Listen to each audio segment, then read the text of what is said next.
JDU को BJP निपटाने पे लगी हुई है। नीतीश कुमार बिहार के सिंधे होंगे। भाजपा चाहती है कि जेडीयू हारे। कन्हैया कुमार बिहार विधानसभा चुनाव क्यों नहीं लड़ रहे? हमसे ये सवाल 2020 में भी काफी पूछा गया था। अब सीटों का तालमेल नहीं बैठता है। आखिरी दिन जाकर आप सीट अनाउंस करते हैं, कैंडिडेट को पता नहीं है कौन सा जाके कैंडिडेट को कहाँ नॉमिनेशन करना है। अगर महागठबंधन में लड़ाई नहीं होती ना, तो आरजेडी के जो मुखिया हैं उनके परिवार में जो लड़ाई है ना, उस पे 20 दिन से बहस हो रही है। क्या कन्हैया कुमार को प्रशांत किशोर या जनसुराज की तरफ से कोई ऑफर आया था या नहीं, कोई हमको- बातचीत हुई है कभी? जब आप कांग्रेस में आए और आपके ऊपर एक जिम्मेदारी बिहार की भी दी गई, एक्टिव हुए, तो बड़ा वो चला कि कन्हैया के आने से बहुत लोगों की बेचैनी बढ़ी। जिनके बारे में आप कह रहे हैं, तेजस्वी यादव नहीं, जिसके भी बारे में आप कह रहे हैं महागठबंधन में अगर सब कुछ ठीक नहीं होता तो अलायंस भी नहीं होता, सीट भी नहीं बटता। ना कांग्रेस की मजबूरी है, ना आरजेडी की मजबूरी है। सब कुछ ठीक तो नहीं है, तभी तो कई सीटों पे फ्रेंडली फाइट हो रहा है। कन्हैया कभी भारतीय जनता पार्टी में जा सकते हैं?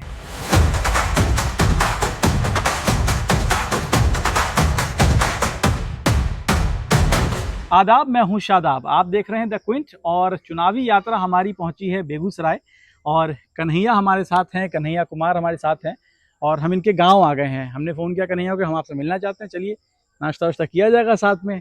छठ का टाइम है तो हम लोग यहाँ हैं। कन्हैया, छठ जो है आप बहुत दिन बाद कर रहे हैं घर पे या पहले भी आते रहे हैं? पहले भी आते रहे हैं, लेकिन अभी जो है कई बार के बाद आए हैं, क्योंकि छठ जिस वक्त में होता है, अमूमन तो बिहार का चुनाव जो है वो छठ दीपावली के आसपास होती है, लेकिन इस बार जो है एकदम चुनाव और छठ और दीपावली सब आसपास था।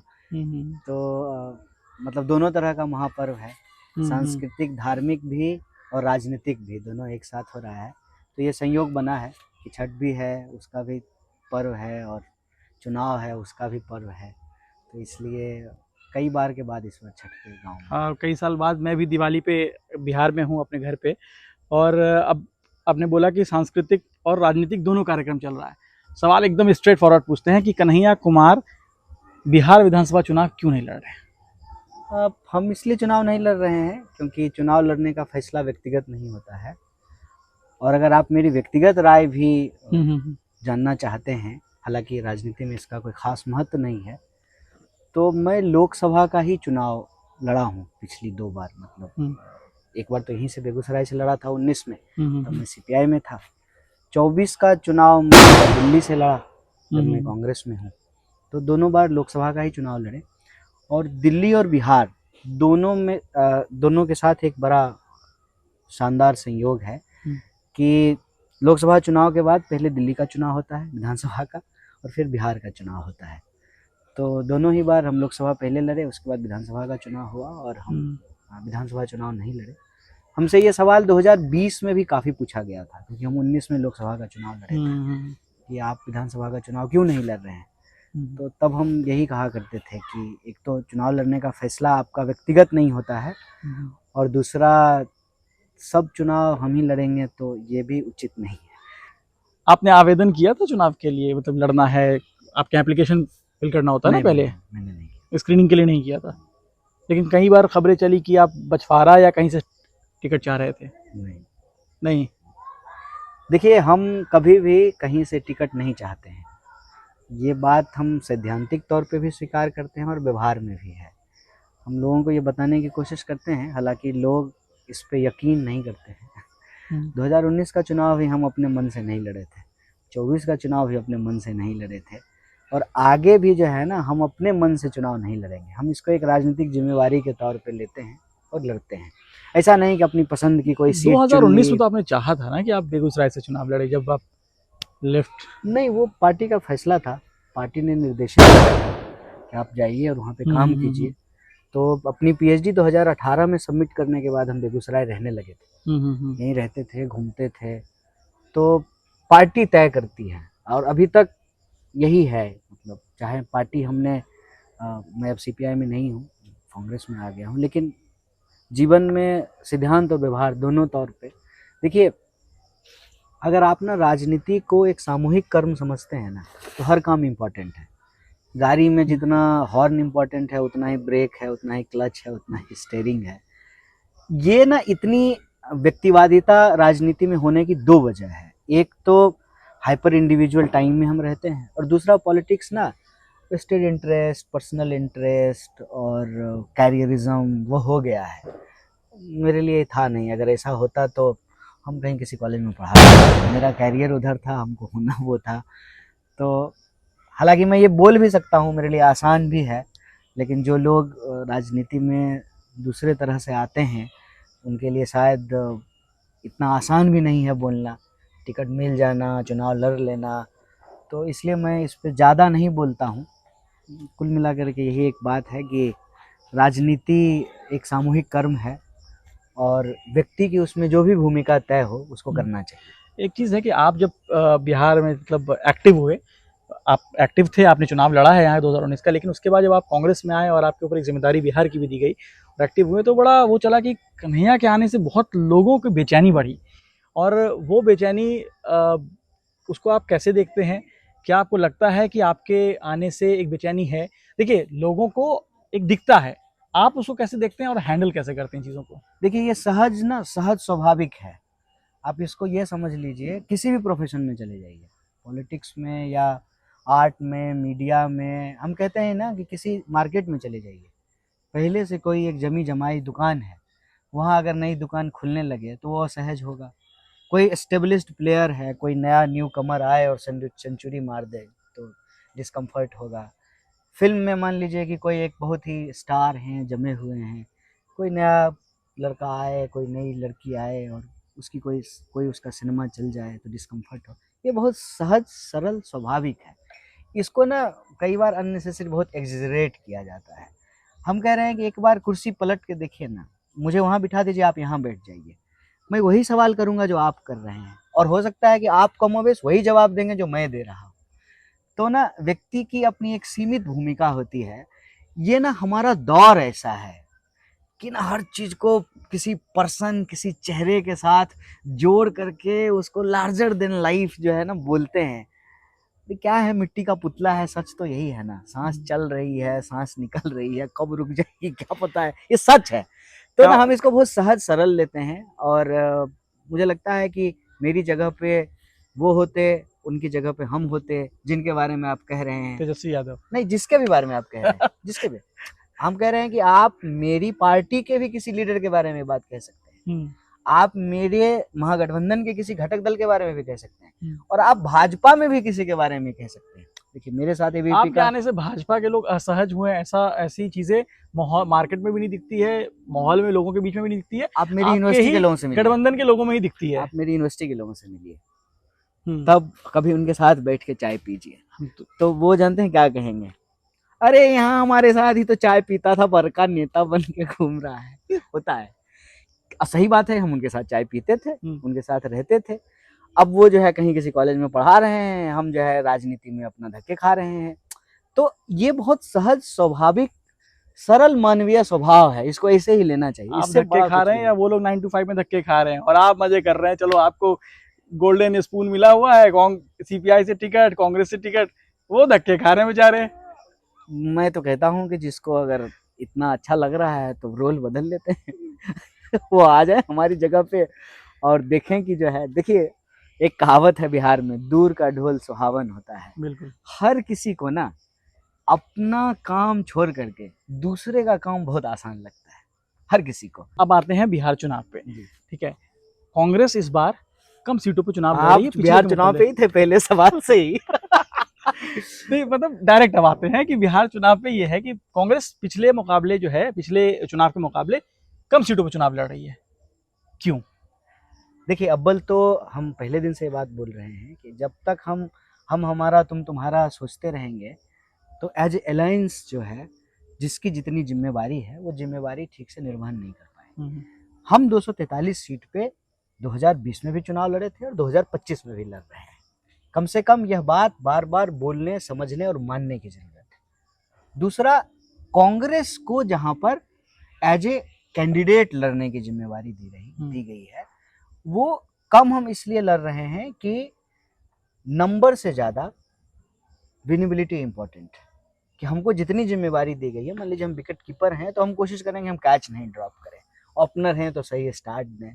तो हमको जितनी सीट मिले उस सीट पे हम सही तरीके से परफॉर्म कर सकें। इसीलिए कुछ सीटों पे आप देखेंगे कि हम मतलब दोस्ताना संघर्ष की बात की जा रही है, हालांकि मैं इस आइडिया से बिल्कुल सहमत नहीं। संघर्ष होता है, दोस्ताना Friendly fight संघर्ष चल क्या रहा है। होता है? दोस्ताना संघर्ष क्या होता है? और हमारा संघर्ष है बीजेपी से, हम्म। हमारा संघर्ष है दंगाइयों से, हमारा संघर्ष है इस देश को लूटने वालों से, हमारा संघर्ष है इस देश को बांटने वालों से, इस देश के लोगों को आपस में, देशवासियों को आपस में लड़ाने वालों से। तो हमारा संघर्ष है। तो कुछ सीटों पे हमको लगा कि हम बेटर कर सकते हैं अदर देन किसी दूसरे हमारे महागठबंधन के एलाइज के, तो उन सीटों पे भी हम लड़ रहे हैं। तो फोकस जो है विनेबिलिटी था, नंबर नहीं था। हाँ। एक चीज़ है ना कि कांग्रेस जो है, कहा जा रहा है कि कांग्रेस के जो पिछली बार जो 2020 का चुनाव हुआ और महागठबंधन सरकार नहीं बना पाई, तो उसमें जो ठीकरा फोड़ा गया वो कांग्रेस के स्तर पे फोड़ा गया कि 69 सीटों पे लड़ी, आप 20 भी नहीं जीत पाए, तो आपकी वजह से सरकार नहीं बनी। तो क्या कांग्रेस इस बार वो अपने ऊपर वो इल्ज़ाम नहीं लेना चाहती है, इसलिए ऐसा किया गया? नहीं, ये बात नहीं है। अव्वल तो वो डेटा ही गलत है। 2020 के बारे में भी जो बात कही जा रही है वो गलत है। और 2020 को ध्यान में रख करके ही कांग्रेस जो है उन्होंने कहा कि नंबर इम्पॉर्टेंट नहीं है, विनेबिलिटी इम्पॉर्टेंट है। जितना भी हम लड़ें उस पर हम अपनी पूरी ताकत लगा सकें और हम जीत सकें, और बाकी सीटों पे भी हम अपनी ताकत लगा सकें। इस पर्सपेक्टिव से हम इस चुनाव में हैं। तो डेटा ठीक इसलिए नहीं है, मैं आपको बता दूं कि आप ये देखिए कि पिछली बार जो लोग जीते हैं जहाँ भी, वहाँ सीट का समीकरण क्या है, वहाँ पे चिराग पासवान के कैंडिडेट हैं कि नहीं है, उनके द्वारा एनडीए के वोट का डिवीजन है कि नहीं है। फिर जो है आपको एक्चुअल स्ट्राइक रेट पता चलेगा। साथ ही साथ आप वो 70 के 70 सीट निकाल करके देख लीजिए और देखिए कि पिछले 40 साल से जो है कौन लोग चुनाव वहाँ जीते हैं। क्योंकि आप स्ट्राइक रेट और इसके हिसाब से बता रहे हैं, बाकी जो हम है कह वो रहे हैं कि नंबर्स के, डेटा जो हाँ। है वो डेटा में एक फॉल्ट है, वो जो बार बार कही जाती है कि 70 में से 19 से ये जीते, चीजें वो तो डेटा में महागठबंधन फॉल्ट के आपके साथी की तरफ से ही है ये। नहीं, साथी की हाँ। तरफ से नहीं है, ये एक ना जनरल हैबिट बन गया है, इस देश के पॉलिटिकल कल्चर का ये हिस्सा बन गया है। प्रधानमंत्री इतनी बार हर चीज के लिए नेहरू को जिम्मेवार ठहराए हैं ना कि प्रधानमंत्री से लड़ने वाले लोग भी इसको सच मानने लगे। कांग्रेस को इस देश में बहुत बड़ा राजनीतिक बहाना का रूप दे दिया गया है। मेरा इस पे दो बहुत सपाट, स्पष्ट और सीधा जवाब है। एक, आप कहते हैं कांग्रेस कुछ नहीं है, तो फिर कांग्रेस को लोग इतनी बहस क्यों है, क्यों नॉन सिग्निफिकेंट बहस हो रही है? दूसरा, अगर कांग्रेस कुछ है, आप ये मानते हैं, तभी तो आप अलायंस किए हैं ना, और कुछ है ही नहीं तो फिर किसी की क्या मजबूरी है? हमको ही पता है कि हमको भाजपा से लड़ना है, हमको पता है कि हमको जो मौजूदा सरकार है, जो लोगों को बांट रही है और इस देश की संपत्ति लूट करके अपने दोस्त के खाते में पहुंचा रही है, उस मोदानी मॉडल से हमारी लड़ाई है और बिल्कुल आमने सामने आर पार की लड़ाई है। और जहां हमारा प्रेजेंस दूसरे रीजनल पार्टी के मुकाबले कमतर है, हम उनको उनके नेतृत्व में, उनके सहयोग से जो है उस जगह पे भाजपा को हराना चाहते हैं। उस लड़ाई में कांग्रेस जो है या महागठबंधन कह ले, वो दूसरा कोई गलती नहीं कर रहा है। कमजोरी और गलतियां आप खुद कर रहे हैं। जब आप सीटों का तालमेल नहीं बैठता है, आखिरी दिन जाकर आप सीट अनाउंस करते हैं, कैंडिडेट को पता नहीं है कौन सा जाके कैंडिडेट को कहाँ नॉमिनेशन करना है, ये गड़बड़ तो हुआ ना। ये आपकी कृपा है, मतलब आपकी नहीं, हाँ। आपके समुदाय की। मीडिया इसको बहुत, और हम साफ साफ मीडिया को इसके लिए जो है ना जिम्मेदार ठहरा रहे हैं कि एक सामान्य चीज को बहुत बड़ा करके दिखाना और वही सेम चीज जो दूसरी जगह हो रहा है उसको बिल्कुल ही नजरअंदाज कर देना। अच्छा, कहाँ ये लड़ाई नहीं है? इंडिया में ये लड़ाई नहीं है, बट भाजपा में ये लड़ाई इसलिए नहीं दिखती है कि 101 मीडिया दिखाती नहीं है। मैं दिखाता हूं, मैं कह रहा हूं मीडिया नहीं दिखाती। ठीक है, आपके इल्जाम को मैं सहमत हो जाऊंगा। बेगूसराय में 7 सीट है, मैं मना नहीं कर रहा हूं आपके इल्जाम से। मैं कह रहा हूं मीडिया नहीं दिखाती होगी, मैं इसमें मैं डिनाई नहीं करता हूं इस चीज को। ठीक है, आपको पता है, मुझे पता है कि मीडिया किस तरह काम करती है। मैं जिस प्रोफेशन में, मैं अपने प्रोफेशन में बेईमान नहीं हूँ, मैं ईमानदारी से कह रहा हूँ। ठीक है, लेकिन वहां पे एक चीज थी कि 101 आपने आपस में डिवाइड किया। ठीक है, 6 और 6 डिवाइड किया, 29 डिवाइड किया आपने, ये उनका एक तरीका था। ठीक है, ज्वाइंट प्रेस कॉन्फ्रेंस हुआ नहीं, मैं कह रहा हूँ ये तो सीट का अनाउंसमेंट ट्विटर पे हुआ। यही तो प्रॉब्लम है, ये आप समझ नहीं पा रहे हैं। ये तो आपके लिए फायदेमंद था, ये महागठबंधन के लिए एज था, फायदेमंद था ये चीज। कहते हैं कि देखो वो नहीं कर पाया, हमने एक मिलकर किया। जब आप वोट अधिकार यात्रा निकालते हैं तो आपकी एक यूनिटी दिखती थी, वो यूनिटी की कमी कहीं ना कहीं आपको सीट और टिकट बंटवारे में दिखी है। इसको एक्सेप्ट करने में क्या हर्ज है? देखिए, ये अगर एक पार्टी लड़ती ना चुनाव, कांग्रेस जहां अकेले चुनाव लड़ती है भाजपा के सामने, वहां भी ये दिक्कतें आती है। ठीक है, देखिए, ये ना मीडिया को ना आदत हो गई है, कांग्रेस में गुटबाजी है। मैं बता रहा मीडिया हूं, कहाँ से गड़बड़ है भाई? ये समान टिकट नहीं बांट पा रहे हैं ना, सामान्य बात है। भाजपा भी टिकट नहीं बांट पाई, ठीक है, जेडीयू भी नहीं बांट तो पाई भाजपा है। गलत तो आप भी गलत करेंगे। मैं ये कह रहा आपको हूँ तो कि फायदा ये होता। एक सामान्य बात है। जहां कहीं भी चुनाव होगा, एक सीट है, 50 दावेदार हैं, वहां ये स्थिति उत्पन्न होगी। ये इतनी बड़ी बात नहीं है जितना बड़ा बात ये बना करके बोला जाता है। 1 घंटे का कोई कार्यक्रम हो जिसमें 55 मिनट जो है महागठबंधन में फूट है, इस पे चर्चा होगी, और उस बचे हुए 5 मिनट में भी जो है ना 5 मुद्दों पे बात नहीं होगी। So no news is a new pattern in this era. हम ये आपको हाईलाइट करने की कोशिश कर रहे हैं। महागठबंधन में अगर सब कुछ ठीक नहीं होता तो अलायंस भी नहीं होता, सीट भी नहीं बटता। ना कांग्रेस की मजबूरी है, ना आरजेडी की मजबूरी है। सब कुछ ठीक तो नहीं है, तभी तो कई सीटों पे फ्रेंडली फाइट हो रहा है, जो आप खुद ही फ्रेंडली फाइट जो है ना, मैं आपको बता रहा हूँ, ये भी सामान्य बात है।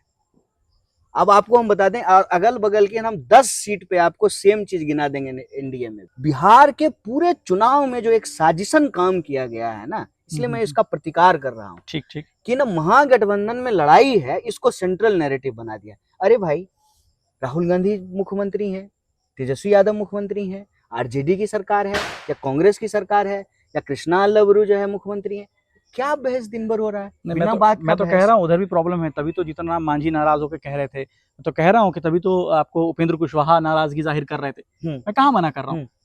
मेरा सवाल ये है कि कांग्रेस के पास ये कांग्रेस नहीं, महागठबंधन के मौका था, टिकट बंटवारे अगर अच्छे से होते तो आपके कैंडिडेट को भी, क्या आपको नहीं लगता कि इन बातों का भी थोड़ा इम्पैक्ट हो? चलो मीडिया ही इसको बना रही होगी नैरेटिव, लेकिन इसका इम्पैक्ट दिखता है कहीं, या अच्छे से होना चाहिए था? आपको क्या लगता है बेहतर तरीके से किया जा सकता था? कुछ नहीं दिखता है, एग्जैजरेटेड नैरेटिव है, उस बैलून की तरह है जिसमें घास भी चुभेगा तो फूट जाएगा। टिकट बंटवारे के क्राइसिस को बेहतर तरीके से हैंडल किया जा सकता था या नहीं? Not a big thing. हम इसमें बहुत साफ साफ आपको बता रहे हैं, लड़ाई बिल्कुल आमने सामने है। इंडिया और एनडीए की लड़ाई है, हर सीट पे लड़ाई है। और ये चुनाव पिछले चुनावों से इस मामले में भिन्न है कि ये स्टेट वाइज चुनाव नहीं है, ये सीट वाइज चुनाव है। सीट वाइज चुनाव क्यों है? जो गति तोड़ सो गति मोर। अगर महागठबंधन में सीटों को लेकर के प्रॉब्लम हुआ तो वो एनडीए में भी हुआ है। वहां भी जो है जेडीयू को बीजेपी निपटाने पे लगी हुई है। नीतीश कुमार बिहार के सिंधे होंगे। भाजपा चाहती है कि जेडीयू हारे ताकि भाजपा का सीएम बन सके। नाम बस चुनाव तक ही एनडीए हो रहा है, असल खेल जो है ना वो बीजेपी का है। और ये बात जो है मैं बड़ी जिम्मेवारी से बोल रहा हूं, इसलिए जो जेडीयू के वोटर हैं उनके पास भी ये मैसेज है। हो सकता है कि जहां जहां पे जो है चिराग पासवान का कैंडिडेट हो वहां जेडीयू के लोग वोट नहीं करें, क्योंकि जनता मूर्ख नहीं है ना। जनता को हम टेकन फॉर ग्रांटेड लग रहा है। लोगों को क्या लग रहा है कि टीवी स्टूडियो में बैठ करके हम जो घुट्टी पिला रहे हैं वही जनता पी रही है। जनता के अपने सवाल हैं, जनता के अपने सामाजिक राजनीतिक चुनौतियां हैं। गलती बिहार के चुनाव को समझने में इसलिए होती है कि लोग पॉलिटिकल एंटी इनकम्बेंसी तो समझते हैं, सोशल एंटी इनकम्बेंसी नहीं समझते हैं, जिसका फायदा बीजेपी उठाती है। वो फायदा वो तभी उठा पाती है जब नीतीश जी उनके साथ हैं। नीतीश जी को 2020 में भी निपटाना चाहते थे। क्या बोलते थे कि खिड़की दरवाजे सब बंद हैं, तो क्या ब्लूटूथ से डाउनलोड हुए हैं नीतीश कुमार? कैसे आ गए एनडीए में वापस? कैसे जो है कम सीट पे भी उनको मुख्यमंत्री बनाना पड़ा? और ये जो है पत्थर सीने पे पत्थर रख करके भाजपा ने किया है। तो फिर वो वही चाल चल रही है बीजेपी कि कैसे जेडीयू निपटे, नीतीश जी निपटे, कैसे जो है उनको बिहार का सिंधे बनाया जाए और कैसे भाजपा का चीफ मिनिस्टर बने। इसीलिए मैं आपको कह रहा हूँ बकौल, इसीलिए महागठबंधन के बीच में लड़ाई है, सीट ठीक से नहीं बांट पाया। कांग्रेस तो सहयोगी की भूमिका में है ना बिहार में, तो सारी जिम्मेवारी जो है कांग्रेस के मत्थे क्यों डाल दी गई है? कांग्रेस की जिम्मेवारी है। कांग्रेस और एलाइज की तरह एक एलाइज है। कांग्रेस अपने सीटों पे जो है चुनाव, अपने जहां कैंडिडेट हैं वहां पे जो है चुनाव लड़ रही है, बाकी सीटों पे जो है अपने सहयोगियों को सहयोग कर रही है।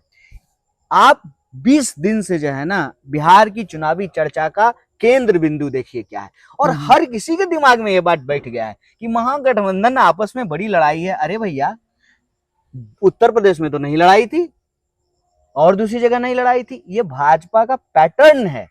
और आपको मैं बता दूं, अगर महागठबंधन में लड़ाई नहीं होती ना, तो आरजेडी के जो मुखिया हैं उनके परिवार में जो लड़ाई है ना, उस पे 20 दिन से बहस हो रही होती। ये आपराधिक साजिश है, इसलिए मैं आपको बार बार ये बात कह रहा हूं। आप याद कीजिए, उत्तर प्रदेश चुनाव के दौरान जो है मुलायम सिंह जी की जो है एक बहू भाजपा ज्वाइन कर ली थी ना। आप अगर गांधी परिवार बीजेपी बार बार बोलती है, परिवारवाद पे सवाल उठाती है, तो क्या वरुण गांधी जी भाजपा से मेंबर ऑफ पार्लियामेंट हुए थे कि नहीं हुए थे? ये सेलेक्टिव नैरेटिव जो है, इसका खतरा मैं आपको बता रहा हूं कि 20 साल से एनडीए की सरकार है। और आप देखिए कि इन सालों में बिहार में क्या खबरें आई। खबर आई, चूहा शराब पी गया, आईसीयू में जो है मरीज का पैर कुतर के भाग गया, 3 साल की डिग्री 5 साल में मिलती है, जहां नदी नहीं वहां पुल बन गया, जहां पुल बना वो चोरी हो गया। आप खबरों को देखिए, बार बार कहें चारा घोटाला। अच्छा, चारा घोटाला कितने हजार करोड़ का, और अभी 73,000 करोड़ का यूटिलिटी सर्टिफिकेट जो है सरकार ने नहीं दिया। और ये कैग का रिपोर्ट है, ये कैग का रिपोर्ट है कि बिहार की स्वास्थ्य व्यवस्था भारत में सबसे ज्यादा खराब है। हम कह रहे हैं कि ये सारे सवाल गायब कर दिए गए, पेपर लीक का मुद्दा गायब कर दिया गया। आप देखे थे ना बीपीएससी के अभ्यर्थियों के ऊपर किस तरीके से डंडे मारे गए, पानियों का बौछार किया गया, और एक भी एग्जाम यह सरकार जो है ठीक से नहीं ले पाई। ये चर्चा गायब कर दिया गया। हर इंटरव्यू में हर इंटरव्यूअर, हर इंटरव्यू देने वाले से यही सवाल पूछ रहा है, महागठबंधन में क्या चल रहा है, महागठबंधन में क्या होता है। हम कह रहे हैं जहां 2 पार्टी लड़ती है चुनाव, मुख्य रूप से जहां मान लीजिए कांग्रेस और बीजेपी ही लड़ती है। अच्छा, अभी पंजाब का चुनाव आएगा, देखिएगा वहां क्या बहस होगा।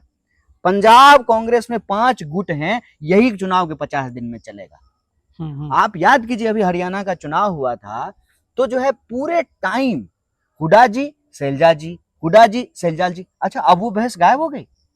ये ना एक साजिश है, जैसे जादूगर ना, वो गिली गिली करेगा और आपका मुंह देखते रहेंगे तब तक वो हाथ की सफाई कर जाएगा। नहीं, हमारे एक एडिटर थे, वो हमें कहा करते थे कि सबसे आसान जो जर्नलिज्म है, मतलब सबसे आप तो निचले स्तर का जर्नलिज्म कहिए, वो ये था कि कांग्रेस में फूट है टाइप की खबरें चलाओ, सबसे आसान है। हाँ, ऐसा लग रहा है कि सास बहू की कहानी चल रही है, कोई सीरियल चल रहा है, आपने जो है गलती से कोई न्यूज चैनल नहीं, कोई जो है ना वो लाइफस्टाइल और धारावाहिक दिखाने वाला कोई चैनल जो है वो सब्सक्राइब कर लिए हैं। अरे ये कोई बात होती है? अब आते हैं दूसरे सवाल पे। एक इम्पोर्टेंट सवाल ये है कि अभी जब डिप्टी सीएम और सीएम का अनाउंसमेंट हुआ और अशोक गहलोत पटना में थे और कांग्रेस के नेता थे, और अनाउंस किया गया कि तेजस्वी यादव सीएम फेस होंगे और Mukesh Sahani deputy CM face होंगे। उसके बाद अशोक गहलोत जी ने कहा और भी लोग होंगे, लेकिन उन्होंने क्लियर नहीं किया। कांग्रेस इस गठबंधन की दूसरी सबसे बड़ी पार्टी है, सीट के मामले में भी चुनाव लड़ रही है ज़्यादा पे। फिर कांग्रेस का कोई कैंडिडेट या नाम ना होता, लेकिन क्यों नहीं कांग्रेस का किसी को डिप्टी सीएम के लिए एक अनाउंसमेंट हुआ, कोई दलित कोई मुसलमान, क्यों नहीं हुआ? देखिए, मतलब अगर आप बता सके तो क्या इसके पीछे लॉजिक? दो पक्ष है। एक, मान लीजिए कि कांग्रेस सबसे बड़ी पार्टी होती और अलायंस को लीड कर रही होती, तो कांग्रेस अमूमन मुख्यमंत्री का चेहरा घोषित नहीं करती है। ये मैं बिहार की बात नहीं कर रहा हूँ। कांग्रेस जिस तरीके से उसकी कार्य प्रणाली है, ठीक, आप याद कीजिए कि मुख्यमंत्री थे गहलोत साहब, तब भी उनको मुख्यमंत्री का कैंडिडेट नहीं घोषित किया गया था, या चन्नी साहब मुख्यमंत्री थे तब भी मुख्यमंत्री का चेहरा घोषित नहीं किया गया। तो कांग्रेस नहीं करती है। तो एक तो अपना पार्टी बहुत जगह चूंकि हम एक अलायंस में हैं, और उस अलायंस में जो कन्वेनर की भूमिका में है वो ऑलरेडी तेजस्वी जी थे, और उनकी तरफ से जो था कि जो है चीफ मिनिस्टर के फेस के साथ जाएंगे, तो ठीक है, उस पर कांग्रेस जो है एग्री करती है। तो चीफ मिनिस्टर के चेहरे का अनाउंसमेंट हुआ। दूसरा, डिप्टी सीएम का जहां तक सवाल है, तो डिप्टी सीएम हमारे प्रभारी ने इस पे साफ साफ कहा है कि उन कम्युनिटियों को रिप्रेजेंटेशन मिलेगा, ठीक है। अब जब आप कम्युनिटी का रिप्रेजेंटेशन देना चाहते हैं तो एक व्यक्ति का तो अनाउंसमेंट करेंगे नहीं, पोस्ट इलेक्शन हो जाएगा। एक बार मतलब हो जाए, प्रोसेस हो जाए, बहुमत आ जाए, सरकार बनने लगे तो वो भी हो जाएगा। नहीं, कई लोग कहते हैं कि महागठबंधन को एक डर था कि मुसलमान का नाम बोल देंगे, एक डिप्टी से मुसलमान कह देंगे तो पोलराइजेशन का मौका मिल जाएगा। तो ये एक चीज़, क्योंकि महागठबंधन का एक स्ट्रॉन्ग बेस, वोटर जो बेस है वो मुसलमान तो है, या अब दलित भी अगर आपके साथ जुड़ रहा है, तो उसका नाम लेने में एक डर क्यों था? देखिए, क्या ये डर था या कोई स्ट्रेटेजी है? नहीं, आपने अपने सवाल के पहले हिस्से में उस बात को पकड़ा कि कांग्रेस आरजेडी के बाद सबसे बड़ा दल है, तो ऑब्वियसली कांग्रेस के हिस्से में है वो। हाँ बिल्कुल। और कांग्रेस के आप कल्चर को देखेंगे तो कांग्रेस चेहरे के साथ जाती नहीं है, तो दोनों बात का जो है मिलान है इसमें। रही बात पोलराइजेशन का और डर का, देखिए पोलराइजेशन जब हम करते ही नहीं है तो हमारा डरना नहीं डरना व्यर्थ है। पोलराइजेशन एक्चुअली करती बीजेपी है, या बीजेपी समर्थित मीडिया करती है, समझ रहे हैं, या बीजेपी का आईटी सेल करता है। तो जो हम करते ही नहीं है उससे हम डर करके क्या करेंगे? मैं वही कह रहा हूँ, उधर से पोलराइजेशन किया जाएगा इसका डर नहीं, इसका कोई मत। देखिए, डर करके कोई राजनीति होगी? डर की अगर राजनीति करनी होती तो जो है राहुल जी जो है भारत जोड़ो यात्रा नहीं करते और खुल करके जो है ना नफरत के खिलाफ नहीं बोलते। या अभी जो है वक्फ कानून आया था तो क्या उसको जो है कांग्रेस पार्टी ने अपोज नहीं किया? या कोई भी कॉन्स्टिट्यूशन के ऊपर जब वो अटैक करते हैं जो डायरेक्टली जो है दलित या अल्पसंख्यक समुदाय से जुड़ा हुआ मुद्दा होता है, कांग्रेस उस पर कहाँ बेंड करती है? अब मैं आपको बता दूं, SC/ST एट्रोसिटी एक्ट को ये बदलने का कोशिश कर रहे थे, कांग्रेस बिल्कुल बैंड नहीं की। वक्फ का मामला आया, कांग्रेस बिल्कुल बैंड नहीं की। उल्टे हम कह रहे हैं कि आप सारे आरोपों को देख लीजिए, बीजेपी का एक व्हाट्सएप फॉरवर्ड देख लीजिए तो क्या क्या आरोप लगाती है हमारे ऊपर। बैंड करना होता कि कितना जो है पॉलिटिकल प्रेशर ये बनाए, ठीक है ना। आपने एक यात्रा की बात की अभी, भारत जोड़ो यात्रा की बात की, एक यात्रा और हुई थी वोटर अधिकार यात्रा जी। उस यात्रा का कोई इम्पैक्ट आपको दिखता है? आप फील्ड में रह रहे हैं, लोगों से मिल रहे हैं।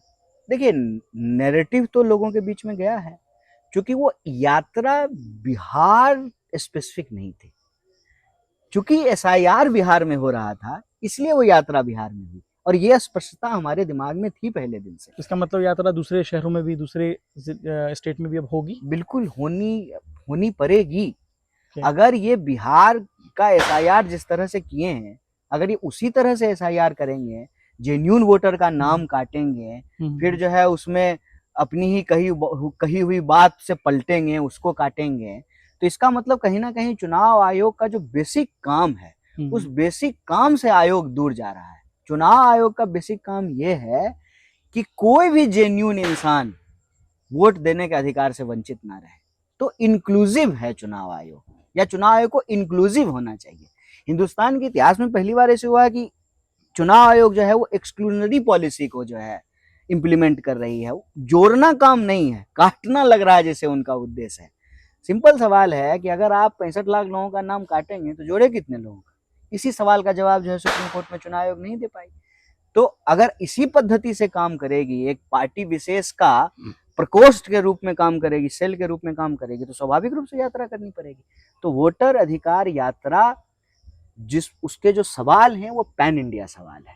चूंकि SIR बिहार में हुआ इसलिए बिहार में वो यात्रा हुई। बिहार का चुनाव बिहार के ही मुद्दे पे होगा, और इसको मैं इस तरह से कहता हूं कि जो सरकार वोट चोरी से बनेगी वो जमीन चुराएगी। देखिए, भागलपुर में पीपरपैंती में 1 रुपये प्रति एकड़ के दर से जो है अदानी को जमीनें दे दी गई।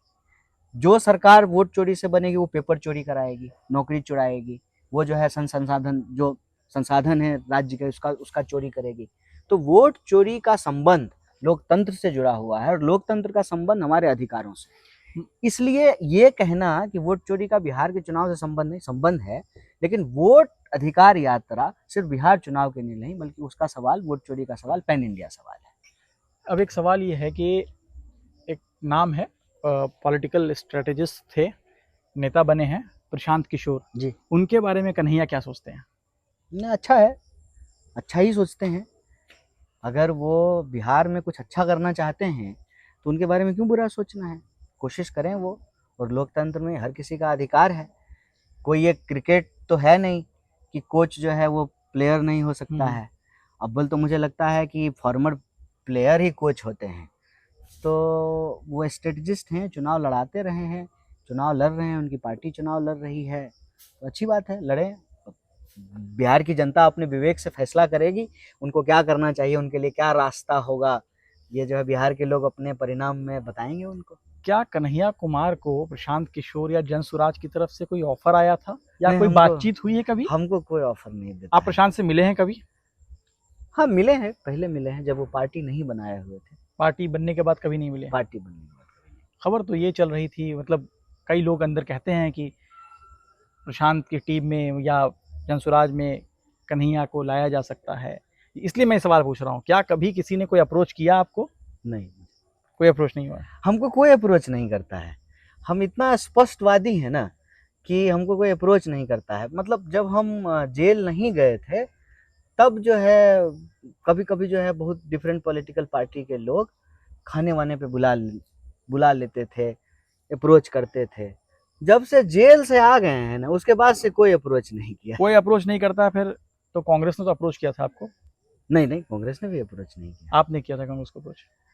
ये एक सहज सरल यात्रा है, उसमें हम जो है हम लोग मिल गए आपस अरे में। कोई तो किसी के जाएगा, मिलेगा कि भाई हम आना चाहते हैं, मैं आपके यहाँ घर पे आया हूँ, मैं जब फोन किया कन्हैया मैं आ रहा हूँ। मैं जब जेल से निकल हाँ। के आया था ना तो मैं भाजपा छोड़ करके सभी दल के नेताओं से मिला था। तो उस दौरान जो है राहुल जी से भी मिले थे, फिर जो है परिचय हो गया, फिर मिलते जुलते रहे। फिर एक वक्त आया कि जो है हमने तय किया कि चल ही रहे हैं तो जो है साथ में ही चलते हैं, इतनी सी बात है। अप्रोच कोई नहीं किया है, कोई ऑफर नहीं किया है ना, जो है हमको उम्मीद है कि कोई हमसे ऑफर करे और हम उसको कैपिटलाइज करें, बिल्कुल ऐसा नहीं। जेएनयू एसयू का चुनाव है, हाँ। स्टूडेंट यूनियन का चुनाव है, आप जाएंगे? नहीं, मैं किसी चुनाव में नहीं जाता हूँ। मैं प्रभारी हूँ और प्रभारी जो है वो इंस्ट्रक्ट करने की कैपेसिटी में है, इम्प्लीमेंट करने का काम जो पदाधिकारी हैं एनएसयूआई के वो करते हैं। मैं किसी चुनाव में कैंपस में नहीं जाता हूँ। 2 साल से ज़्यादा हो गए मुझे प्रभारी बने हुए। मैं किसी भी चुनाव में कैंपस के बाहर अगर कोई प्रोग्राम हो, एक्टिविटी हो, वहाँ हम चले जाते हैं। कैंपस में आप मुझे कहीं भी चुनाव प्रचार करते हुए नहीं देखे होंगे। इसकी 2 वजह है, एक तो मैं प्रभारी हूँ और दूसरा लिंगदोह कमेटी की सिफारिशों के मुताबिक कोई बाहर का व्यक्ति अगर चुनाव प्रचार करने के लिए जाएगा तो आपके कैंडिडेट की कैंडिडेचर जो है वो कैंसिल हो सकती है। तो जाने का कोई सवाल ही नहीं हम जाते। नहीं जाएंगे, ठीक है। फाइनल बताइए कि एक मैं मतलब प्रिडिक्शन नहीं कहूँगा, आपको क्या लगता है कोई रेंज आपका होगा कि महागठबंधन सरकार बना रही है तो कितने सीट हो पाएंगे? तो एक अगर बता सके तो, अगर नहीं, लगता है। प्रिडिक्शन हाँ। तो नहीं है मेरे पास कोई, मैं प्रिडिक्शन नहीं कहूँगा, मैं इसको कहूँगा लगता है, यकीन है मुझे कि यार इतना तो हम कर ही रहे हैं, मेहनत इतना हो जाएगा। नहीं, मेरे पास कोई एग्जैक्ट आंकड़ा नहीं है। अब मैं कुछ भी ऐसे ही बोल नहीं देना चाहता हूँ, लेकिन मैं इतना जरूर समझ रहा हूँ कि ये चुनाव स्टेट वाइज नहीं है, ये चुनाव सीट वाइज है। 1 2 इस चुनाव को लेकर के बहुत सारे प्रिडिक्शन गलत साबित होंगे, क्योंकि ज़्यादातर मामलों में लोग पॉलिटिकल एंटी इनकम्बेंसी देख रहे हैं, सोशल एंटी इनकम्बेंसी नहीं देख रहे। 3 कि जितना भसर महागठबंधन की दिखाने की कोशिश की जा रही है लगभग उतना ही जो है ना एनडीए में भी है, उसका भी अपना एक रोल है। बसड़ है लेकिन, ठीक है ना, वो राजनीति का हिस्सा है। एक ही पार्टी होगी ना तो उसके परिवार में जो है बसर बना देंगे। तो ये एक्सेप्टेंस होना चाहिए। हाँ, ये है, इसमें क्या है। चौथा कि इस बार अभी तक बिहार के वोटर अप्रत्याशित तरीके से चुप हैं।